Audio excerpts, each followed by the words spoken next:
Bundan tam 20 yıl önce dünyada küreselleşme rüzgarları esmeye başlamıştı. 20. yüzyılın sonu yeni bir değişimin doğum sancılarını getirmişti. Dünya, üretimde sınırlar ötesi bir açılımın heyecanı içindeydi. Bir grup iş adamı ve bilim adamı, dünyada ve Türkiye'de yaşanan olguyu dikkate alarak uzak ülkelerde uygulanmaya başlamış, Amerika ve Avrupa'ya gelmiş bir yönetim anlayışını Türkiye'ye taşımak için bir araya geldiler. Toplam kalite yönetiminin evrensel boyutunu öncelikle Türk sanayicisinin rekabet gücünü arttırma amacıyla kullanmak, bu birlikteliğin ana çizgisini oluşturmuştur. Türkiye Kalite Derneği 1990 yılında ilk kuruluş çalışmalarına başladığında toplam kalite yönetimi yolculuğunda ilk adım attı. 90'lı yılların başında dikilen bu fide, Sabancı grubu, Koç grubu, Eczacıbaşı grubu gibi büyük kuruluşlarımızın uygulamaları ve desteklemeleriyle serpildi ve boy attı.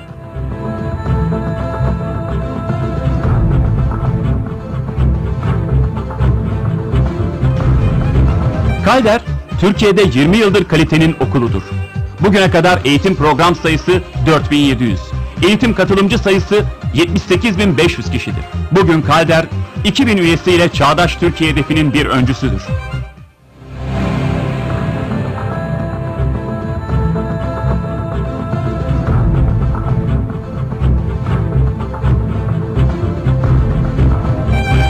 Kalder atamızın huzurunda.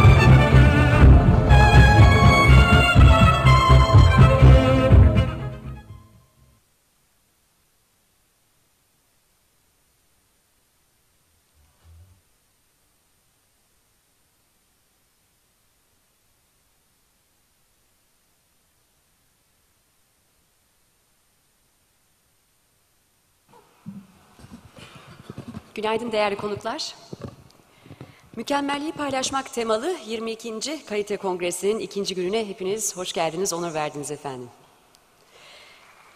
Teşekkür ederim. Evet, mükemmelliği paylaşmak diyoruz. Bizleri yeni deneyimler kazanmaya yönlendiren, hep daha iyi aramamızı sağlayan, mükemmele duyduğumuz bu aslında ulaşılmaz arzu. Bizim için mükemmel olan hep daha iyi arayandır diyoruz ve kongremizin ikinci gününde mükemmeli aramaya hep birlikte devam ediyoruz. Evet, kongremize ilgi gösteren ancak yoğun programları nedeniyle katılamayan önemli isimlerden gelen bazı mesajlar var. Hepsini okumak biraz zaman alacak. Bugün de yoğun bir programımız var. Bir iki tanesini paylaşmakta yarar var diye düşünüyorum.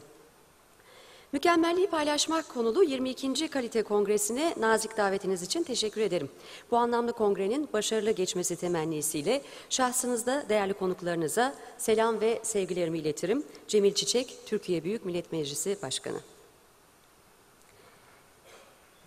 Kalder ve TÜSİAD'ın ortaklaşa düzenlediği Mükemmelliği Paylaşmak ana temalı Kalite Kongresi'ne nazik davetiniz için teşekkür ederim. Hayatımızın her alanında rekabeti zorunlu kılan günümüz dünyasında işletmelerimiz ve üreticilerimiz için başarının ve ayakta kalabilmenin en önemli anahtarı ürün ve hizmet sunabilmektir. Düzenlenen kongreyle toplumumuzun ve işletmelerimizin kalite konusunda farkındalık düzeyine artacağına inanıyorum. Bu vesileyle bilgi ve deneyimlerin paylaşılacağı akademik bir platforma sahne olan 22. Kalite Kongresi'nin verimli sonuçlara sahne olmasını diliyor. Sizi ve değerli katılımcıları en kalbi duygularımla selamlıyorum. Recep Tayyip Erdoğan, Başbakan. Diğer mesajlar, Bekir Bozdağ, Başbakan Yardımcısı, Egemen Bağış, Avrupa Birliği Bakanı, Taner Yıldız, Enerji ve Tabii Kaynaklar Bakanı, Fatma Şahin, Aile ve Sosyal Politikalar Bakanı, Erdoğan Bayraktar, Çevre ve Şehircilik Bakanı, Muammer Güler, İçişleri Bakanı ve Kemal Kılıçdaroğlu, CHP Genel Başkanı. Teşekkür ediyoruz kutlama mesajları için. Evet, sayın konuklar, değerli katılımcılar, bugün açılış programında ara vermeden ard arda 2 oturum gerçekleştireceğiz. Müthiş bir yönetim kalitesi maratonuna hazır olun diyoruz. Evet, ilk oturumumuzda dünya çapında kabul görmüş ve sağlık sektörü kuruluşlarının kalite yönetimini ve yüksek standartlara uyum sağlama çabasını akredite eden The Joint Commission'ın başkanı Sayın Dr. Mark Chesney'i ağırlayacağız. Oturumun moderatörlüğünü Acıbadem Üniversitesi Genel Sekreteri ve Acıbadem Sağlık Grubu CEO danışmanı, aynı zamanda Kalder Yönetim Kurulu Başkan Yardımcısı Sayın Doktor Hasan Kuş gerçekleştirecek. Daha fazla sizleri bekletmeden hemen Sayın Doktor Hasan Kuş'u huzurlarınıza davet etmek istiyorum efendim.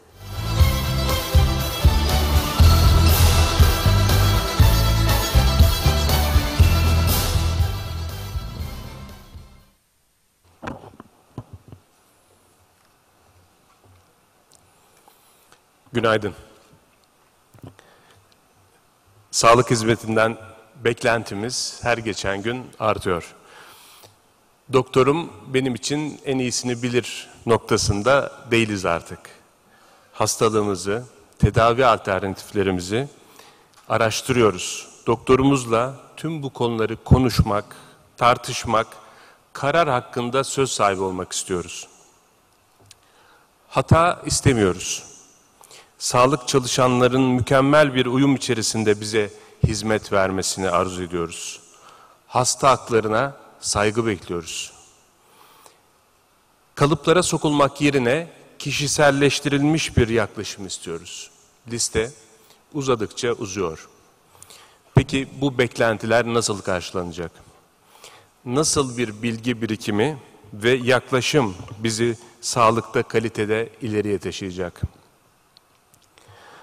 Sağlıkta kalitenin dünyada kabul edilmiş en önemli adreslerinden biri, merkezi Chicago'da bulunan Joint Commission. Hedefi, sağlık sektörünü en güvenilir endüstrilerden biri haline dönüştürmek olan Joint Commission, Amerika Birleşik Devletleri'nde 20.000'den fazla sağlık kuruluşunu akredite ve sertifiye etmektedir.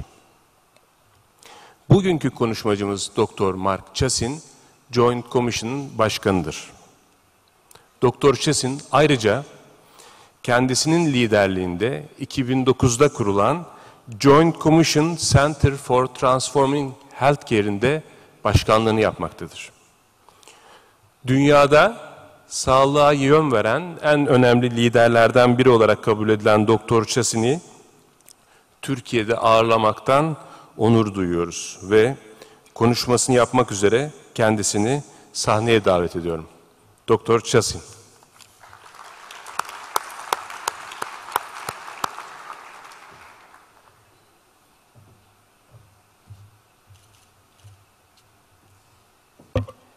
Thank you very much, Dr. Kush, and distinguished attendees of this conference. I am delighted to be able to spend some time with you this morning talking about quality in healthcare and how far we've come learning from many other industries around the world and focusing really on how far we have yet to travel.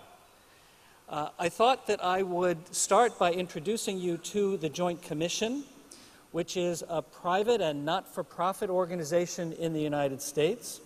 Our roots in trying to improve quality go back almost 100 years.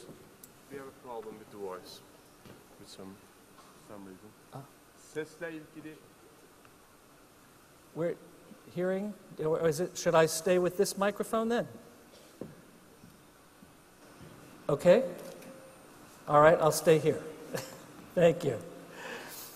The Joint Commission that I lead has been charged in the United States with improving healthcare quality for almost 100 years, going back to the very first effort that was made in the United States, then by the American College of Surgeons, to develop standards for hospital quality and then to visit hospitals to see if they were complying with those standards. Hospitals and other organizations pay us. We get fees from those organizations. We are not part of the government, to evaluate them and to tell them how they can improve the care they provide. Today, the Joint Commission accredits 20,000 organizations in the United States, and our international program, which includes a very strong program here in Turkey, accredits now more than 600 hospitals in 59 countries. This is a profile of the type of organizations we accredit in the United States, all across the delivery system, from those that provide care in the home to those that provide ambulatory care, behavioral health programs, and nursing home or long-term care, over 20,000 organizations. Now, what accreditation is, what we do, is 4 things. We create and update standards for quality and safety for all of those different kinds of organizations based on evidence that tells us what practices work to improve healthcare outcomes. And then we also figure out how we can send a group of surveyors, a team of professionals, to visit that organization and observe the care they provide, and while observing, determine whether the organization is in compliance with those standards. We continuously work on improving that method as well.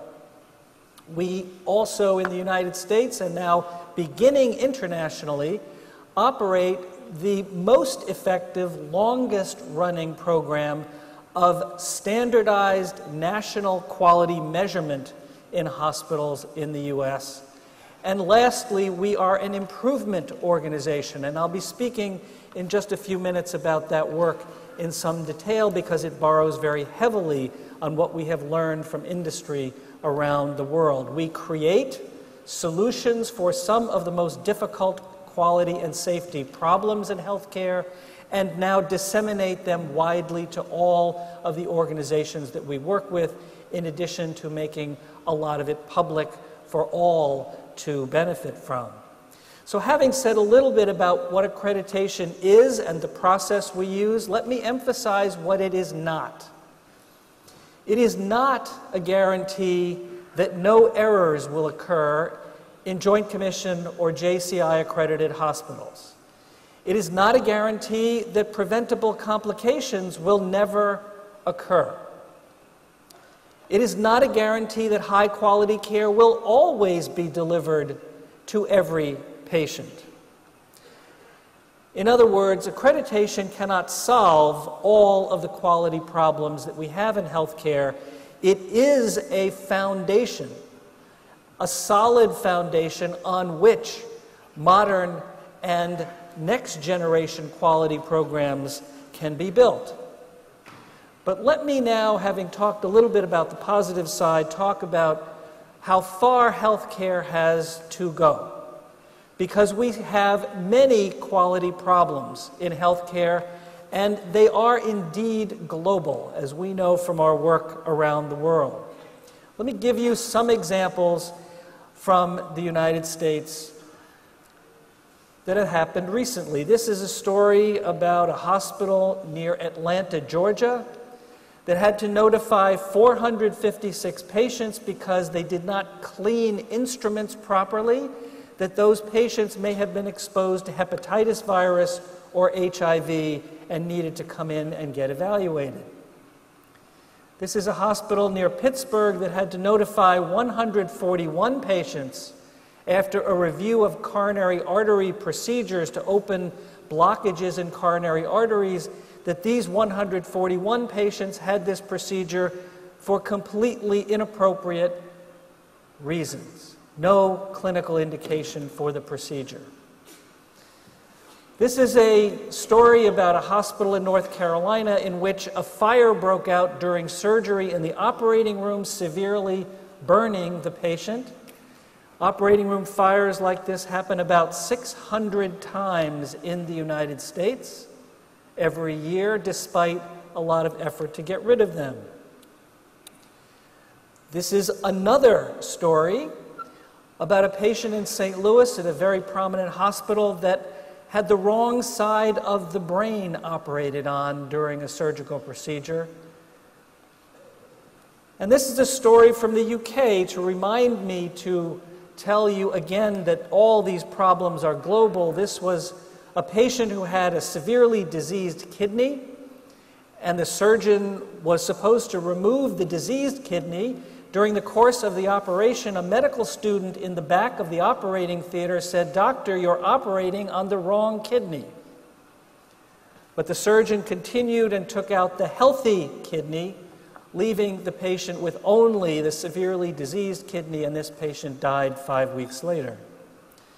And this is another similar wrong kidney operation at Mount Sinai Medical Center, where I used to be in charge of all the quality programs.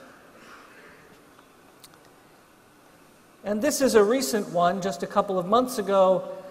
A patient had a vascular procedure done on the wrong side of the body, on the wrong leg, and this surgeon visited the patient in the recovery room and said, well, you needed the procedure on the wrong side too, and by the way, would you sign this consent form for the procedure I just did, even though it was a mistake?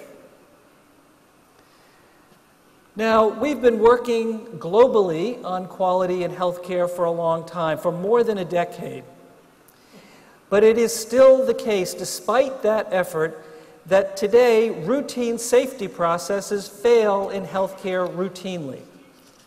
So whether it is hand hygiene or the administration of medications, identifying patients perfectly so that only the right tests, treatments, and procedures occur, these processes fail 30, 40, 50% of the time. There is no business process in any of your industries that could continue if it was a critical process or even a minor process if it failed 30 or 40% of the time. And yet a recent survey globally of hand washing in hospitals showed that hand hygiene in hospitals fails 60% of the time on average. And we have these adverse events, like I've illustrated with some of the previous slides, that occur repeatedly despite our very best efforts to get rid of them.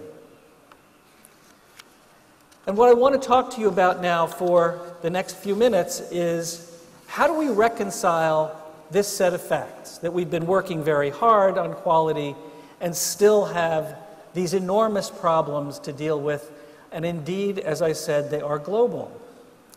So when we started looking at this problem at the Joint Commission 5 years ago, we said, since there isn't any healthcare system in the world that has solved all of these problems, how are we going to get guidance to get healthcare to much higher levels of safety and quality? And we said we have to look outside of healthcare, to organizations that manage the same kind of risk we deal with in healthcare, but do it far better.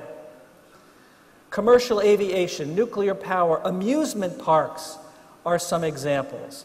And it turns out, as we looked carefully at them and worked with experts, they have a lot in common with each other that we can learn from in healthcare that starts with a passionate commitment to zero failures. Highly effective process improvement tools that don't create safety processes that work only 50% of the time. And a culture that wraps around very highly performing processes to keep them working at very high levels of near perfection. These organizations work to stay safe the same way. Everyone who works in a nuclear power plant or an aircraft carrier flight deck or an up-to-date auto manufacturing plant, everyone is aware of small things that they should be alert to that might indicate that a process is not going to work as well as it worked yesterday. Find those problems when they're small, when they're easy to fix before they pose risk to the organization, and fix them. In healthcare, we are nearly always in an opposite working environment where we observe a patient who has been harmed and then try to figure out why that happened, and then try to prevent the same thing from happening again. That is not how high reliability organizations stay safe. So we have learned from this research that has been done in these organizations, we know that no healthcare organization functions at that level of safety. In fact, even the very best organizations admit that while they have pockets of excellence within their organizations, they don't do healthcare across every service they offer at high levels of quality and safety. And it turns out in this literature that there is no guidance that we can import directly into healthcare that will help us get from processes that work 50% of the time to processes that work 99.9% of the time. So we have created a roadmap at the Joint Commission, and I'll illustrate that for you by working with high reliability organizations in many fields around the world, world experts in quality and safety in industries that have managed highly effective safety records. And we suggest that healthcare needs to undertake 3 major changes. The first is a leadership commitment to zero patient harm, to achieve the ultimate goal, not tomorrow or the next day, but to achieve the ultimate goal of zero harm. And that requires the leadership represented by the governing body, senior management, nursing leaders, physician leaders, all of the constituencies of leadership aligned around this goal. The full implementation of all the elements of a safety culture so that all healthcare workers are sensitized to close calls, to near misses, to unsafe conditions, to behaviors that undermine a culture of safety, so we can eradicate them and reorient our quality processes to finding the unsafe conditions early before they do harm. And then lastly, the adoption of very highly effective process improvement tools that I'll spend a couple of moments talking about.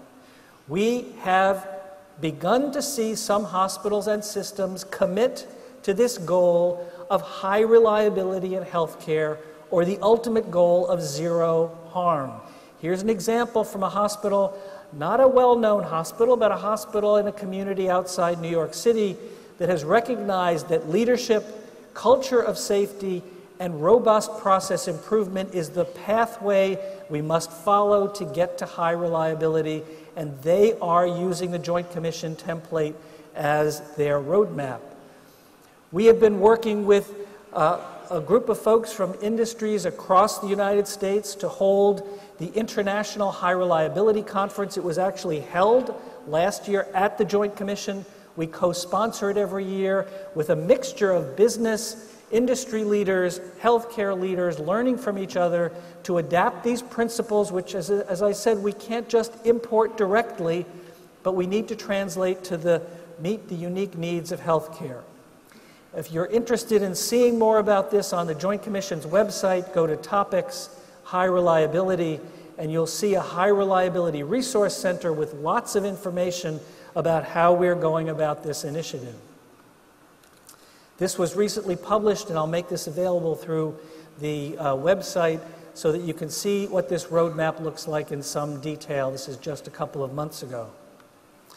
So let me spend now a few minutes talking about how we are adapting these tools that came out of industry that we call robust process improvement, the 3 sets of complementary tools of Lean, Six Sigma, and change management to fundamentally alter the way in which we attack these processes that work only about half the time. We have been in the middle of a very aggressive program at the Joint Commission to adopt these tools for ourselves, to improve our own business processes and make our products and services much more valuable to our customers. And we are adopting all of the components and principles of safety culture so that we understand when healthcare organizations try to do this, how difficult it is. And consistent with our message about the leadership of an organization, we measure ourselves on how well we are adopting these tools and how well we are accomplishing safety culture goals, and report those as part of our very small number of strategic metrics that our board, our governing body, expects us to perform on in order to meet their assessment of how rapidly we need to change ourselves. And this was written up, and I'll show you that in a moment. In general, I know that many of you are involved with Lean and Six Sigma projects, and particularly with respect to manufacturing, but it works in healthcare as well. So Lean tools that look for wasted effort in processes are very effective in uncovering, for example, that poor positioning of supplies means that nurses waste about 25% of their time gathering everything they need to do a bedside procedure, which takes time away from direct patient care.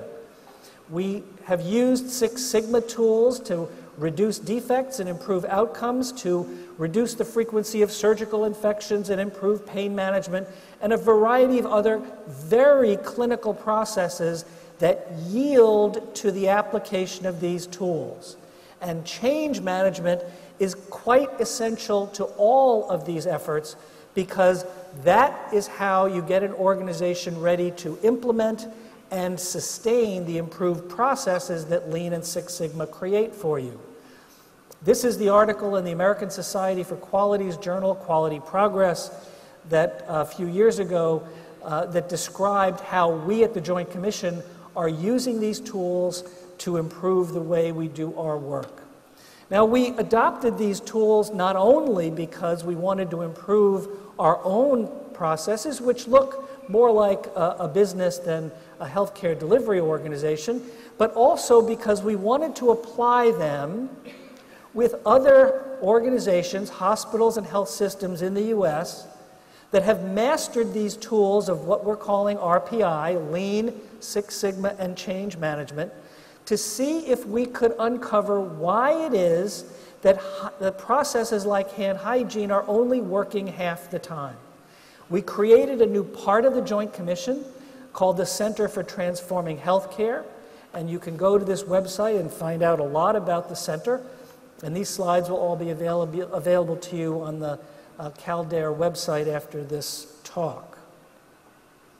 The center uses RPI, as I said, together with leading hospitals and systems, and we have tackled a wide variety of the most persistent and resistant quality and safety problems across the United States and indeed, as I said, across the globe. We should be able, with perfection, to guarantee that no patient will ever undergo a surgical procedure that was intended for somebody else. We should always be able to perform a surgical procedure on the correct side of the body. But those errors, I've illustrated a few of them in the headlines I showed you. Wrong site surgery occurs in the United States today about 50 times every week. And as I said, hand hygiene fails half of the time. So I'm going to show you now a couple of examples of how these tools have allowed us to start to understand why we have been unsuccessful in eliminating these problems to date. These are the 26 hospitals and systems in the United States that have mastered the tools of RPI and can do these projects with us on business timeframes. Now, you will see some very familiar names here, but you'll also see some unfamiliar ones, and that is to point out that it doesn't matter whether you're a small community hospital like Wentworth Douglas, 100 beds or so. You can master these tools to improve your own clinical and financial performance and start to tackle these very significant quality problems. So if we still have these problems after more than a decade of struggling to get rid of them, we have to ask, how have we been going about this improvement effort? And I think it's fair to say that we have been doing this with pretty much one theme. We get a bunch of experts who sit around a table, evaluate a bunch of evidence, and say, this is the way to get rid of wrong site surgery. And then we create best practices, toolkits, bundles, checklists, and we expect everyone to do the improvement the same way. It is a one-size-fits-all improvement effort, and that results in the modest improvement that we have seen over the last 10 years. But you can't get to zero that way, and it's extraordinarily difficult to sustain over time. This approach works only if the problems are simple. And none of the problems that we've been talking about, that I've given you examples about, are simple. It turns out they are very complex. And let me illustrate that by showing you what we've found when we've tackled all of these problems. Complex problems require more sophisticated ways to solve problems, and that's what RPI represents. We have found three things consistently when we've applied these tools to these very difficult clinical problems. It turns out that there aren't just 3 or 4 reasons why people don't wash their hands. There are 20, 30, 40, depending on how closely you look. Each one of those causes requires a different intervention to get rid of. And when you look from one place to another, one hospital to another, even within a hospital, from the intensive care unit to the pediatric floor, you don't find all 30 causes. You find typically 5 or 6 that represent the majority of reasons why people there aren't washing their hands. So you could develop a set of targeted interventions, 5 or 6, to get rid of those causes. But when you look at the next place, what you find is a completely different set of key causes. So what will work very well in one place because it deals with those 5 or 6 important causes will not work as well in the next place. These RPI tools are producing the next generation of best practices customized to the causes of the problem in the place you're trying to solve it. Here's an example from hand hygiene. These are 5 of about 40 causes of hand hygiene failure.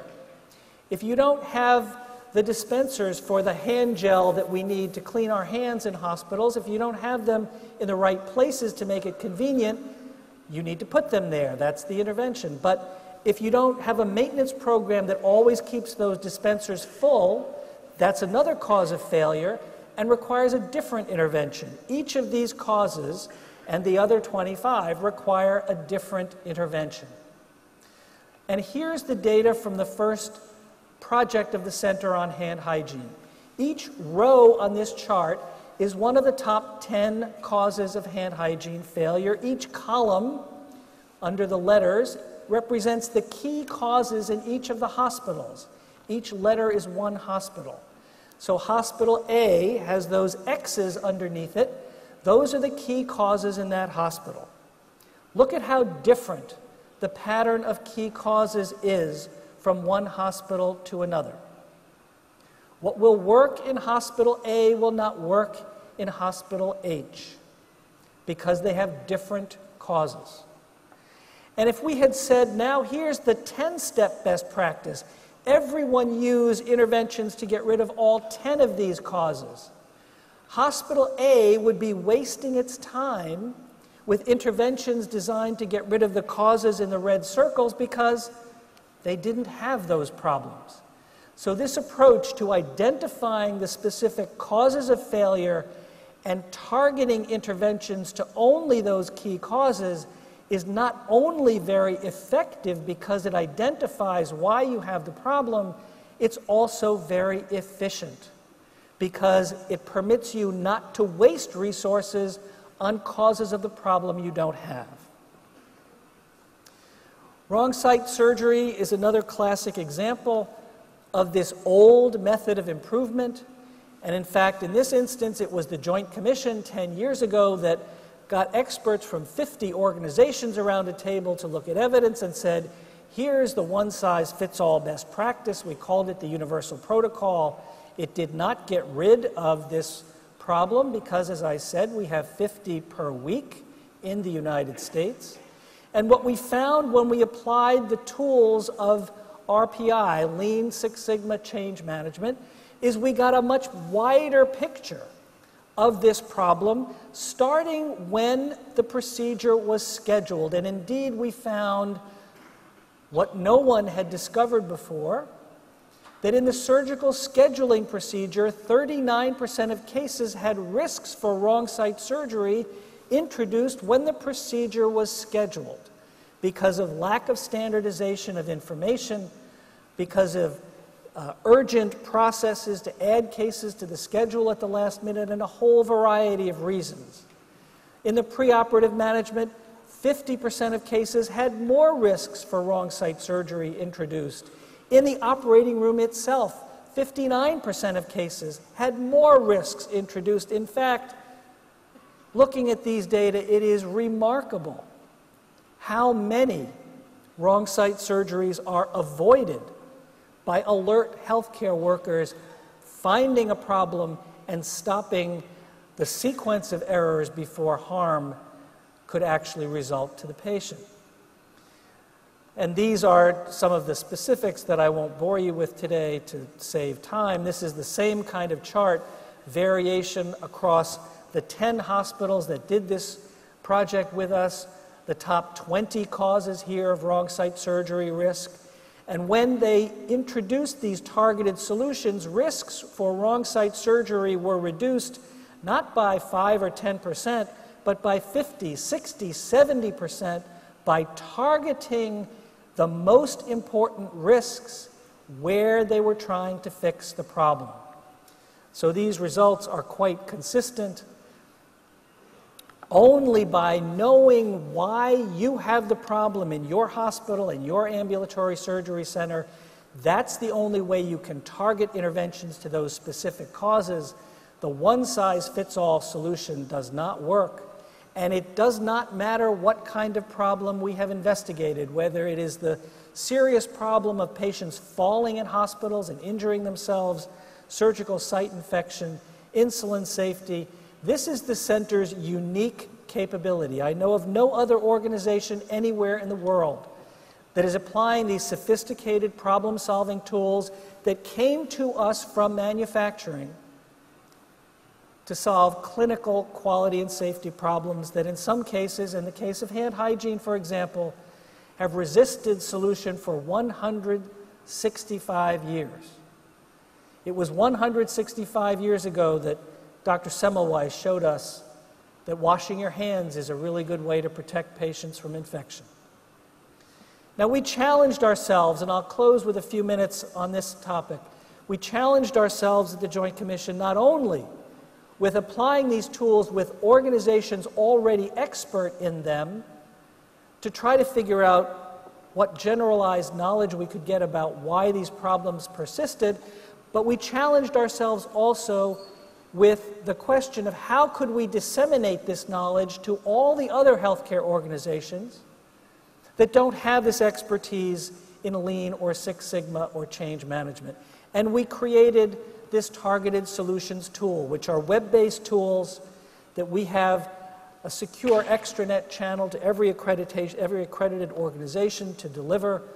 We have stripped out all the jargon. It does not require any knowledge of Lean or Six Sigma. It just guides organizations through a very simple step-by-step process to measure the problem, find out what their causes are, target their causes, and avoid spending resources where they aren't needed.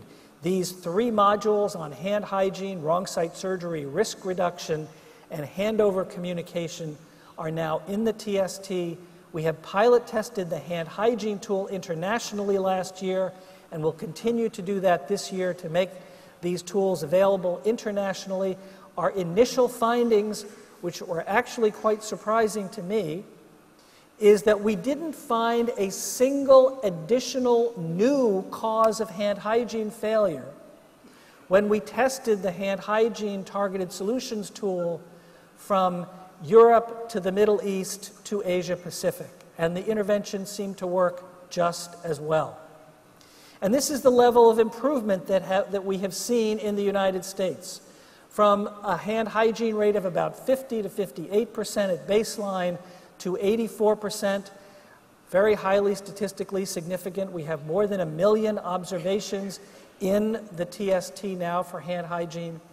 And you can see that it doesn't seem to matter what type of inpatient unit, from emergency department to medical surgical, you get about the same kind of improvement. This is the average improvement to about 84%, but 20% of the organizations have gotten over 90% hand hygiene compliance. And let me show you briefly what happens when you get to 80 or 90% hand hygiene compliance. I don't have to tell you that healthcare-associated infection in hospitals is a huge problem. These are U.S. figures. About 2 million U.S. inpatients get a healthcare-acquired infection every year, resulting in about 99,000 deaths and $30 billion in cost. What we have not appreciated is that hand hygiene failure is a huge contributor to these infections. The WHO started its Global Patient Safety Initiative in 2005 with a program on hand hygiene because it affects all kinds of infections, including the ones that are most resistant to our antibiotics, including device-related infections, central lines and ventilator pneumonias. If you achieve only the average improvement from about 55 to 85% that our hospitals that use the Targeted Solutions tool achieved, you will see a drop in 35% in all of these infections.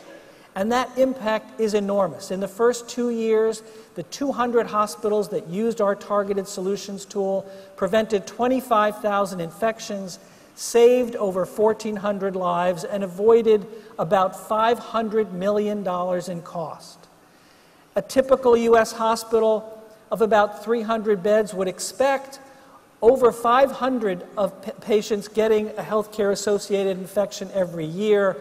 With the TST, almost 200 fewer would get those infections, saving 12 lives each year and avoiding over $3.5 million in cost. And if you're a larger hospital, just double those numbers. Every year, savings in dollars, in lives, and in suffering. But if you get over 90%, here's an example of a hospital that got over 95% hand hygiene compliance and reduced all of their bloodstream infections by 2/3, despite everything else they had done to get rid of these infections. This is one of them, C. difficile, a particularly nasty infection. And if you improve your hand hygiene, that blue line from 40 to 90%, this hospital experienced a 50% decline in C. difficile. Another multiple drug-resistant organism, this hospital got from 40% over 90%, sustained over 2 years in hand hygiene compliance, and their MRSA rate dropped by 2/3. And let me finish by tying this back to where I started with high reliability and getting to zero. Memorial Hermann is a 12-hospital system headquartered in Houston, Texas.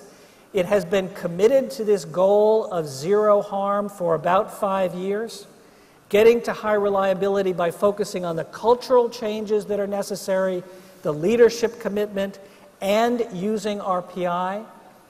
One of their hospitals was in that first project with our Center on Hand Hygiene Compliance. And when they saw the amazing results at that one hospital, they said, we want to use this throughout our 12-hospital system to reduce infections.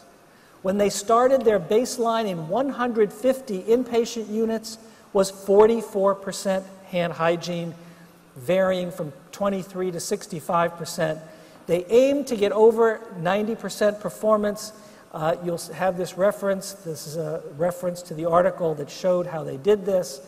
The blue line shows you they got over 90% by the end of 2012 across their entire 12-hospital system. And this is what happened to a couple of the infections that they had been struggling with. Central venous catheters, when you put them deep into the large veins of an individual, pose an amazing infection risk.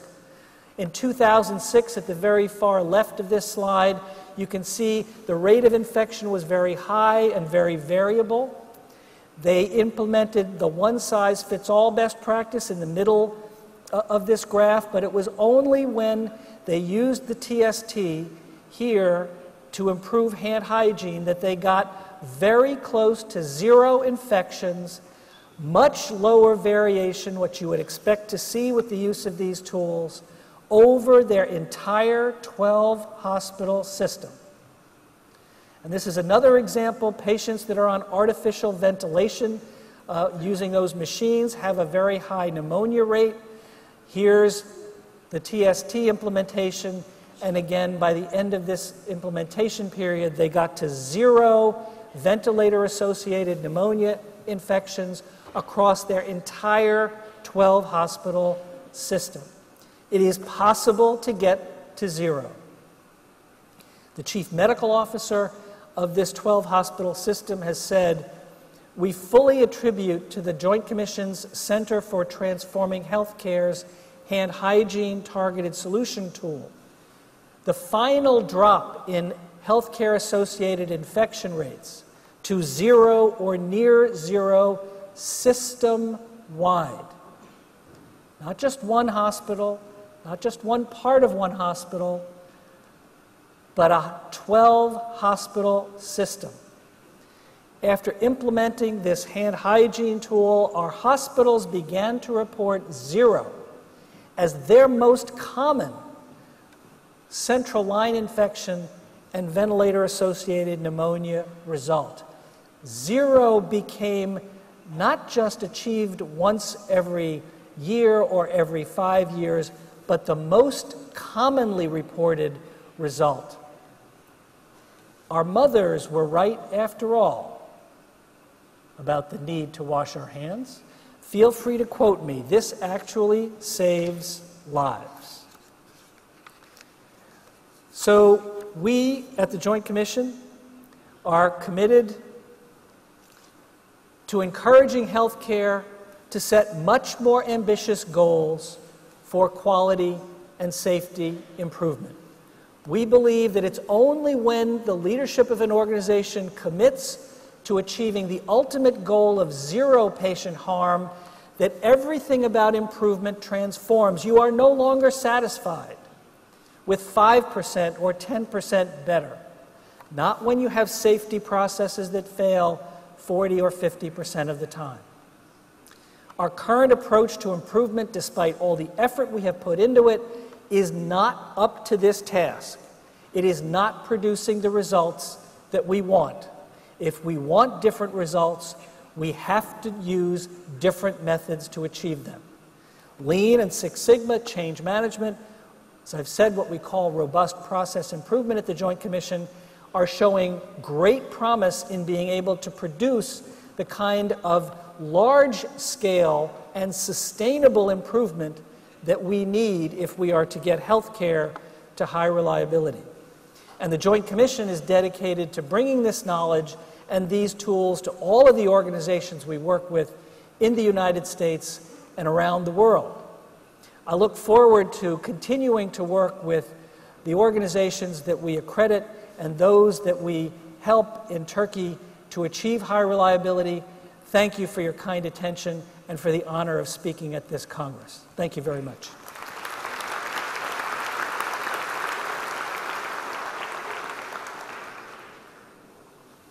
And now I'm happy to take some questions if you have some questions. I know we're a little bit behind, but if there are questions, raise your hand, wave, and there are microphones that will come to you in the audience. Dünkü tecrübemizde Sayın Howard Behar'a soru alamamıştık. Bugün biraz daha stimüle etmek, uyarmak uygun olabilir. Dr. Chesson, would you like to sit here with Certainly. me to have some? Ben izin verirseniz ilk soruyu sorup ikinci, üçüncü siz düşünürken o zamanı kullanmak istiyorum. Muhteşem bir sunum konuşma izledik Dr. Chesson'dan. Çok çarpıcı rakamlar verdi ve bir tek konseptlerden bahsetmedi. Gerçekleri de, sayıları da önümüze koydu. Herhalde en çarpıcılardan bir tanesi hastane enfeksiyonlarının %5,6'sının ölümle sonlandığını paylaştı. Yıllık 99.000 hastanın bu nedenle kaybedildiğini paylaştı. Bir de bunun ülkeye getirdiği mali yükten bahsetti. 28-34 milyar dolar. Ve bu konuda alınabilecek en önemli önlemin el yıkama olduğundan, kurallara uygun, bilimsel kurallara uygun el yıkama. Ve bu konudaki başarının da %40 olduğunu söyledi. Yani sağlık hizmetini sunanlar sadece %40 durumda yapmaları gereken el yıkama işlemini yapıyorlar. %60 durumda uygunsuz işlem yapılıyor. Şimdi bu kadar basit bir önlemle yansımaları korkunç. Hem insan hayatı hem de işin mali boyutu. Şimdi Türkiye'deki rakamları bilmiyoruz. Yani bir taraftan da bu soruyu bir kenara koymamızda fayda var herhalde. Türkiye'de yani biz sağlık daha çok konuşuyoruz. Sağlık çok ciddi bir gündem maddesi oldu son 10 yıldır. Ve işin mali boyutunu daha çok konuşuyoruz, erişimi konuşuyoruz. Ama sıkıştığımız yerde sistemin sürekliliği için daha çok ilaç fiyatlarını düşürmek, katkı paylarını artırmak gibi yerlerdeyiz ama burada başka şeyler oluyor. İnsanların hayatından bahsediyoruz. Sanki artık konunun bu taraflara doğru kayması lazım. Ama benim burada doktorçasına bir sorum var. Şimdi bambaşka bir yerdeler. Niye? 1917'den beri bu konuları konuşuyorlar. Türkiye'de bugünkü anlamda modern hastanecilik son 25 yılda başladı. Standartları da son 11-12 yıldır konuşuyoruz. Akreditasyon son 11-12 yıldır bizim gündemimize girdi. O anlamda biraz geriden takip ediyoruz. Peki hastaları yani esas anlamda sistemin, hizmetin kullanıcılarını nasıl dahil etmeliyiz bu sisteme, bu süreçlere ki başarıya bir adım daha yaklaşabilirim?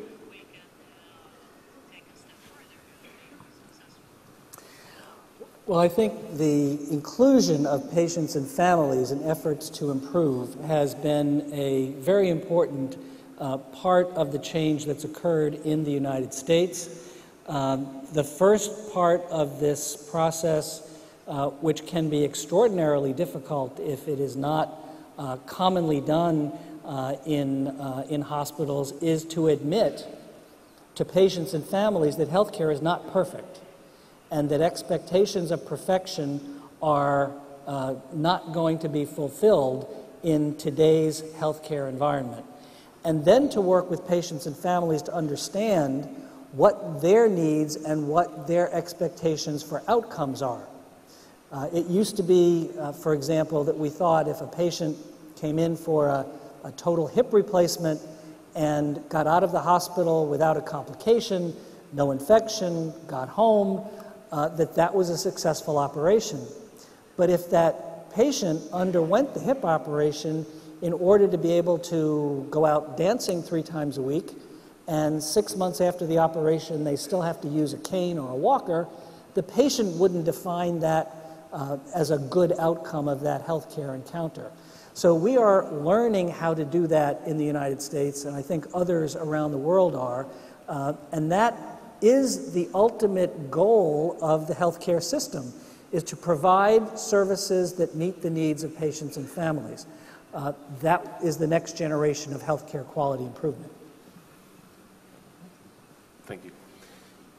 Peki, şimdi ikinci soruyla devam etmemiz lazım. Salonda her iki tarafta var, yani sağlık hizmeti sunucuları da var. Önde gelen, sağlıkta kalitenin önünde gelen liderleri, düşünürleri de var. Tüm kaliteciler de var. Kalitecilerin hepsi aynı zamanda sağlık hizmeti kullanıcısı. Onun için üçüncü sorunun arka arkaya geleceğini ümit ediyorum. Evet, buyurun. Hemen mikrofon alabilir miyiz? İkinci sıraya.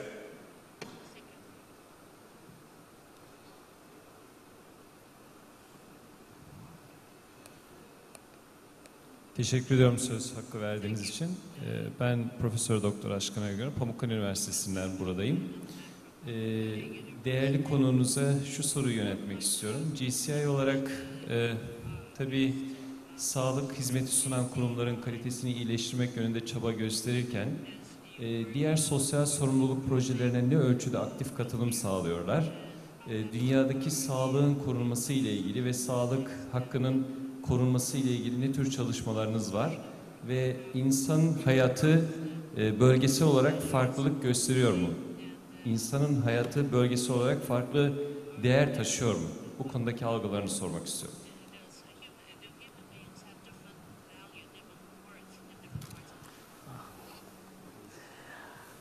That's an interesting question. What we have found in our work around the world starts with the observation that the quality problems, that is from hand hygiene to failures to communicate, preventable infections that are rampant, medication errors, are all very similar from one part of the world to another. And the developed world, in the developed world, healthcare systems come to grips with those problems in different ways, but with equal lack of success. So what we've found with the JCI accreditation program is that it is able to provide a universal foundation in developed healthcare systems. So we're not talking about places that lack basic sanitation and where basic public health is a huge issue. But in the developed world, the foundation that JCI accreditation provides, in many cases for the first time, showing organizations, hospitals, and other organizations how to structure their leadership, their governing body, how to connect all of the departments within a hospital with the patient as the focus. One of the most important and consistent lessons that I hear as I travel around the world from hospital leaders who have undergone Joint Commission accreditation, international accreditation, is that it allowed them to break down the barriers between hospital departments and get them all working with an understanding of how each of their jobs affects the way the patients experience care. And part of that is the result of the way in which JCI does its accreditation. When we visit a hospital, we don't just look at the policy manual and the minutes of committee meetings. In fact, we do very little of that. We actually go to where patients are. And we use what the Joint Commission in the US invented over a decade ago called the tracer methodology, which is to follow the course of a patient through their trajectory of experience in a hospital. And we talk to the staff, we talk to the patients, and what the hospital staff sees is that all of their work results in an experience that the patient had. The patient moving from the emergency department to the imaging, radiology department, and then to an inpatient floor. All of those components of the hospital need to work together in order to provide the best outcome for the patients. So all of that is common across the world. There are differences in culture, there are differences in social norms. So in some cases, for example, informed consent was not something that was always left to the individual. In some countries, relatives made decisions for patients. And our introduction of informed consent based on individual informed consent started to move the ball a little bit further down the road, even in changing those cultural norms. So I think the majority of JCI accreditation provides a fundamental foundation that is indeed universal in the developed world. And by the way, every 3 years, we increase the rigor of the requirements. So as we do in the US, taking account of new standards, of new evidence and new science. So this is a constantly moving target as we deal with all of these quality and safety problems. Evet, vaktimizi biraz aşıyoruz. Son bir soru rica ediyorum. Salonda üniversite hastaneleri var, özel hastaneler var, akredite hastaneler var. Benim göremediğim bir soru varsa buyurun. Evet, lütfen buyurun. Evet. Doçent Doktor Mustafa Cahit Üngan, Sakarya Üniversitesi İşletme Fakültesinden katılıyorum. Sorum bu Robust Process Improvement kavramından bahsettiler. Burada 6 sigma ve yalın kavramların kullanıldığını söylediler. Bir öncelik var mı? Bunlar birbirini biraz da tamamlayan, birbiriyle ilintili kavramlar. Hangisinden başlamak daha doğru acaba? They are complementary, and the answer to that question is really depends on the problem that you have in front of you. What we teach inside the Joint Commission, and now starting to do this with healthcare organizations, is all of the tools, so that you don't run into a situation where you've only learned some of the tools, so those are the only ones you can apply, despite the fact that a Six Sigma tool might be more effective than the lean tools, for example, if you start with lean. I don't think you can start with only one of these tools. I think all three are important, particularly with respect to clinical quality and safety, and the change management tools are critical to all improvement. So for my money, one would be best off creating a small program with all of the tools, and what they can do for you is not just improve quality and safety, but also improve, as the manufacturing and other businesses in this room will recognize, will improve financial performance. So you can actually generate in healthcare, and some of the hospitals I illustrated on one of the slides have experienced this, including my hospital when I was on the hospital side at Mount Sinai 10 years ago. You can generate a positive financial return on the investment you need to make in learning these tools and developing the training program that can be as much as 3 or 4 to 1 within 2 to 3 years of the beginning of that exercise. The goal should be, in my view, to learn enough about the technology so that you don't have to rely on consultants. Once you learn how this technology, those tools work, you can train yourselves, and then you actually save money because you don't have to bring in consultants to solve a supply chain problem or an equipment problem, because these tools are very generalizable. So I think starting small is fine, but don't start with just one or the other of the tools. Start with all of them. Evet, çok teşekkürler. Bugün tarihi bir gün oldu. Sağlığı sağlıkçılara bırakmaktan bir adım yukarıya taşıdık hep beraber. Hep birlikte sağlıkta kaliteyi konuştuk. Gazete manşetlerinde bu işler hep yer alacak. Bu işin yani doğasında var. Ama bizim nasıl düzelteceğiz sorusunu bir tek sağlıkçılara bırakmadan hep birlikte konuşur hale gelmemiz çok önemli. Bu Doktor Chassin'in Kalder'in Ulusal Kongresinde, Kalite Kongresi'nde ana konuşmalardan bir tanesini yapması çok önemli. Tüm Kalder Yönetim Kurulu'na teşekkür ediyorum.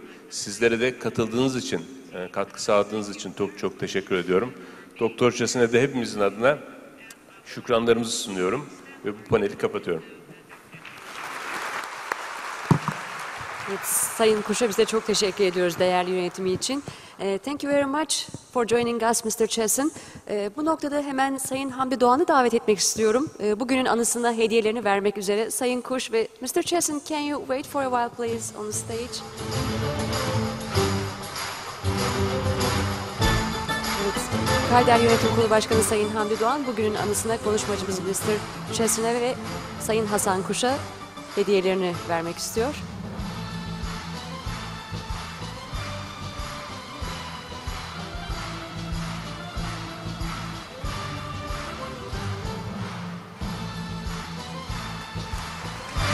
Teşekkür ediyoruz ve alkışlarınızla uğurluyoruz değerli konuşmacımızı ve Sayın Hasan Kuş'u.